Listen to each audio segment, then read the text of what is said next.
नमस्कार दोस्तों, आप सभी का स्वागत है हमारे YouTube channel BCS basic physics में। आज के इस वीडियो में हम बात करेंगे कक्षा 12 का टॉपिक चुंबकत्व के लिए कूलाम का नियम।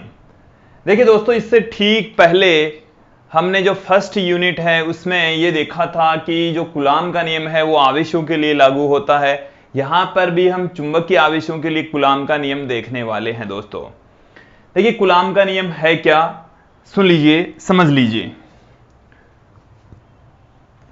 कि दो चुंबकीय ध्रुवों के मध्य लगने वाला बल, दो चुंबकीय ध्रुवों के मध्य लगने वाला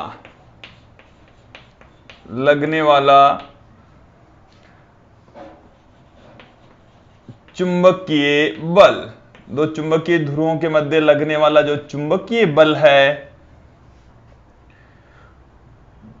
वो दोनों ध्रुवों की ध्रुव प्रबलताओं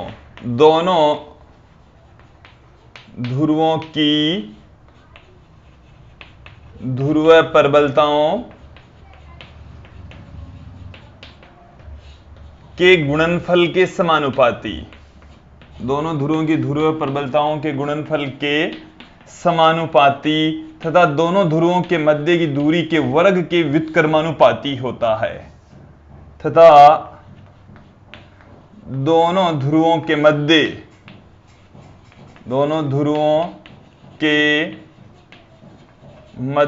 की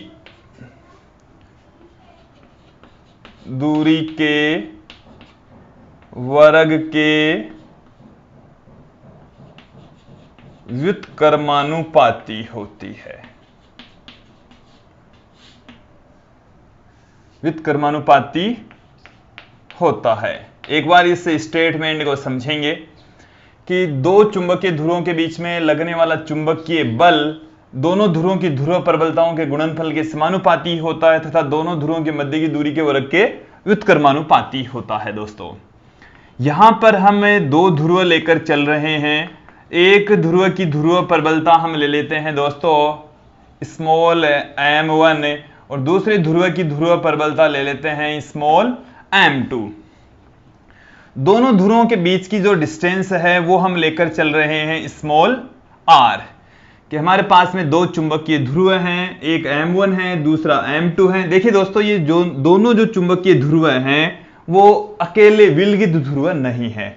ये यदि कोई ध्रुव है तो इससे इधर भी एक, ये कोई चुंबक का चुंबकीय ध्रुव है। जैसे ये एक चुंबक है, इसकी ध्रुव की ध्रुव प्रबलता m1 है, ये कोई दूसरी चुंबक है, इसकी ध्रुव प्रबलता m2 है। ये इस तरीके से दोनों ध्रुव हैं। अकेला ये ध्रुव नहीं हो सकता, अकेला ये ध्रुव भी नहीं हो सकता। इसका मतलब है कि ये किसी चुंबक का एक सिरा है, ये किसी दूसरी चुंबक का एक सिरा है। तो आप लोगों को ये दोनों बातें समझ में आ गई। अब इन दोनों चुंबकों के दोनों ध्रुवों के मध्य लगने वाला जो बल है वो चुंबकीय बल होता है। और यदि दोनों ध्रुव समान प्रकृति के हैं तो उनके मध्य प्रतिकर्षण बल लगेगा, असमान प्रकृति के हैं तो उनके मध्य आकर्षण बल काम करेगा। देखिए दोस्तों कि जो चुंबकीय बल है उस चुंबकीय बल का जो मान है वो दोनों ध्रुवों की ध्रुव प्रबलताओं के गुणनफल के समानुपाती, एक ध्रुव की ध्रुव प्रबलता m1 दूसरे ध्रुव की ध्रुव प्रबलता m2 और दोनों के गुणनफल के समानुपाती होता है तथा दोनों ध्रुवों के मध्य की दूरी के वर्ग के व्युत्क्रमानुपाती होता है। दोस्तों तो दोनों ध्रुवों के मध्य की दूरी है स्मॉल r, उसके वर्ग के व्युत्क्रमानुपाती दोनों ध्रुवों के मध्य लगने वाला बल होता है। मैं यदि समीकरण 1 और 2 की बात करूं तो समीकरण 1 और 2 से हम क्या लिख सकते हैं, समीकरण 1 व 2 से हम यदि कंबाइन करके लिखें कि F समानुपाती होता है m1 m2 बट्टे में r स्क्वायर के। देखिए दोस्तों, यहां से हमारे पास में ये रिलेशन आ गया। अब हम आगे देखेंगे, यहां से प्रोपोर्शनल का साइन हटा देंगे, ये जो साइन है प्रोपोर्शनल का, इस साइन को हटा देंगे, एक कांस्टेंट यहां पर पुट करेंगे। दोस्तों मैंने यहां से प्रोपोर्शनल का साइन हटा दिया, एक कांस्टेंट यहां पर पुट कर दिया है दोस्तों k। तो हमारे पास में जो फॉर्मूला है वो ये आ गया है F is equal to k m1 m2 upon में r स्क्वायर, जहां जो k है वो समानुपाती स्थिरांक है। k है वो समानुपाती स्थिरांक होता है दोस्तों। और इस समानुपाती स्थिरांक की निर्वात में वैल्यू देखिए, जो k है उसका निर्वात में जो मान होता है वो होता है μ0 अपॉन 4 पाई, μ0 अपॉन 4 पाई। और जो μ0 है दोस्तों, μ0 है उसको हम कहते हैं निर्वात की चुंबकशीलता, निर्वात की चुंबकशीलता इसको कहा जाता है दोस्तों।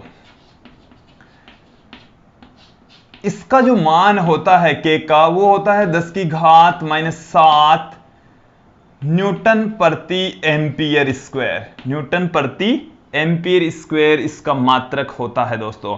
ये मात्रक कैसे आया? अब μ0 का मान भी यहां से आप देख लेंगे कि यदि मैं 4 पाई को इधर मल्टीप्लाई कर दूं, जो निर्वात की चुंबकशीलता उसकी वैल्यू होती है 4 पाई इंटू 10⁻⁷, और इसका जो मात्रक है वो हमारे पास में आएगा एम्पियर, न्यूटन प्रति एम्पियर स्क्वायर। मात्रक तो दूसरी फॉर्म में भी कन्वर्ट कर सकते हैं दोस्तों, बट ये मात्रक आप लोगों को अच्छे समझ में आगे होगा। अब देखिए दोस्तों, ये जो μ0 है इसको हम निर्वात की चुंबकशीलता कहते हैं। इसका मात्रक हमारे पास में, इसकी वैल्यू 4 पाई इंटू 10⁻⁷ न्यूटन पर एम्पियर स्क्वायर होती है। देखिए जो m है ध्रुव प्रबलता, इसका मात्रक होता है एम्पियर इंटू मीटर। तो ampere into metre, ampere into metre, तो एम्पियर स्क्वायर मीटर स्क्वायर, इसका मात्रक होता है मीटर स्क्वायर। तो मीटर स्क्वायर से मीटर स्क्वायर कैंसिल हो जाएगा, ऊपर एम्पियर स्क्वायर आ जाएगा, इसका मात्रक न्यूटन, इधर से मात्रक निकला एम्पियर स्क्वायर, तो न्यूटन प्रति एम्पियर स्क्वायर इस k का मात्रक आ जाएगा। 4 पाई कांस्टेंट है तो μ0 का मात्रक भी न्यूटन प्रति एम्पियर स्क्वायर ही रहेगा दोस्तों। μ0 का जो वैल्यू है वो 4 पाई गुणा उसकी घात -7 न्यूटन पर एम्पियर स्क्वायर है। μ0 जो निर्वात की चुंबकशीलता है, μ0 निर्वात की विमा की यहां पर हम बात करेंगे दोस्तों। तो यहां पर आप देखेंगे कि जो μ0 है उसकी विमा क्या आ जाएगी, μ0 की विमा, यहां से मैं यदि इस μ0 को मात्रक होता है न्यूटन प्रति एम्पियर स्क्वायर, इसके अकॉर्डिंग ही लिख देता हूं।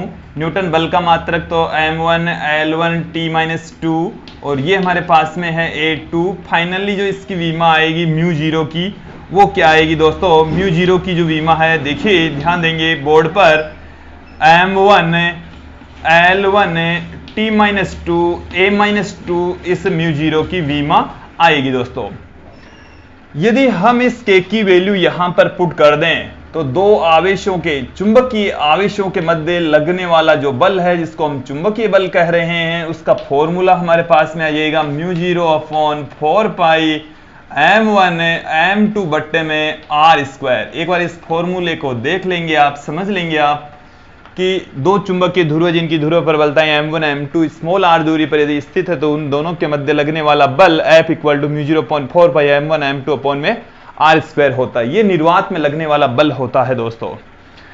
देखिए दोस्तों, यदि हम इसको इस तरीके से परिभाषित करें कि यदि हमारे पास में r बराबर है 1 मीटर, r बराबर 1 मीटर है, m1 और m2 दोनों बराबर हैं और उनको हम मान लेते हैं कि 1 एम्पियर इंटू मीटर के बराबर हैं, तब यहां से आप देखेंगे कि जो F की वैल्यू है क्या निकल कर आएगी, μ0 अपॉन 4 पाई की वैल्यू होती है 10 की घात -7, और ये 1 हो गया, ये 1 हो गया, ये 1 हो गया, तो ये आ गया हमारे पास में बल का मान।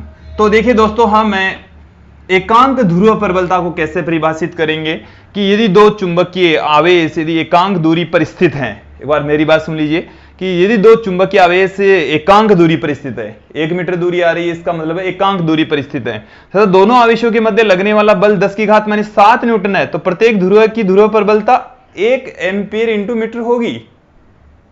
एक बार फिर से देखेंगे, मैं लिख देता हूं दोस्तों,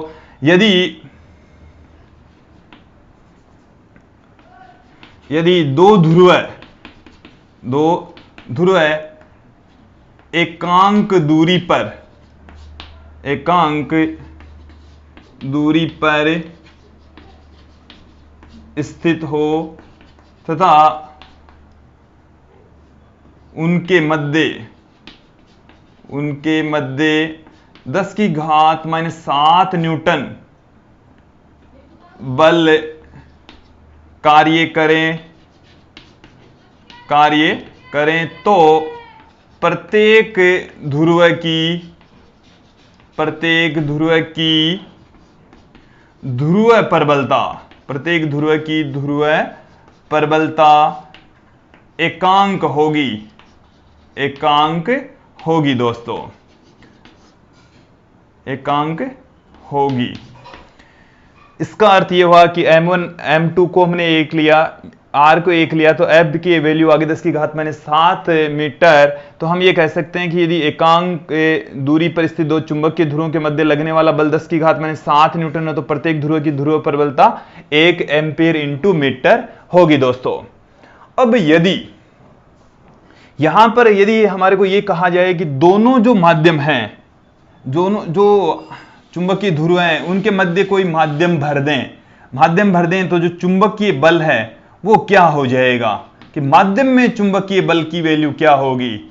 चुंबकीय बल यदि दोनों ध्रुवों के मध्य कोई माध्यम भर दें तो चुंबकीय बल की वैल्यू क्या हो जाएगी।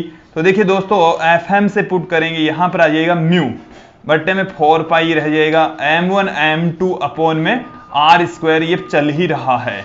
यहां पर हमारे पास में जो फॉर्मूला आएगा चुंबकीय बल का, वहां पर म्यू0 निर्वात की चुंबकशीलता के स्थान पर सिर्फ म्यू आ जाएगा, जिसको हम माध्यम की चुंबकशीलता कहते हैं। दोस्तों, आप लोगों को दो चुंबकीय ध्रुवों के मध्य लगने वाला जो कूलाम का नियम है वो आप लोगों को अच्छे से समझ में आया होगा। धन्यवाद दोस्तों।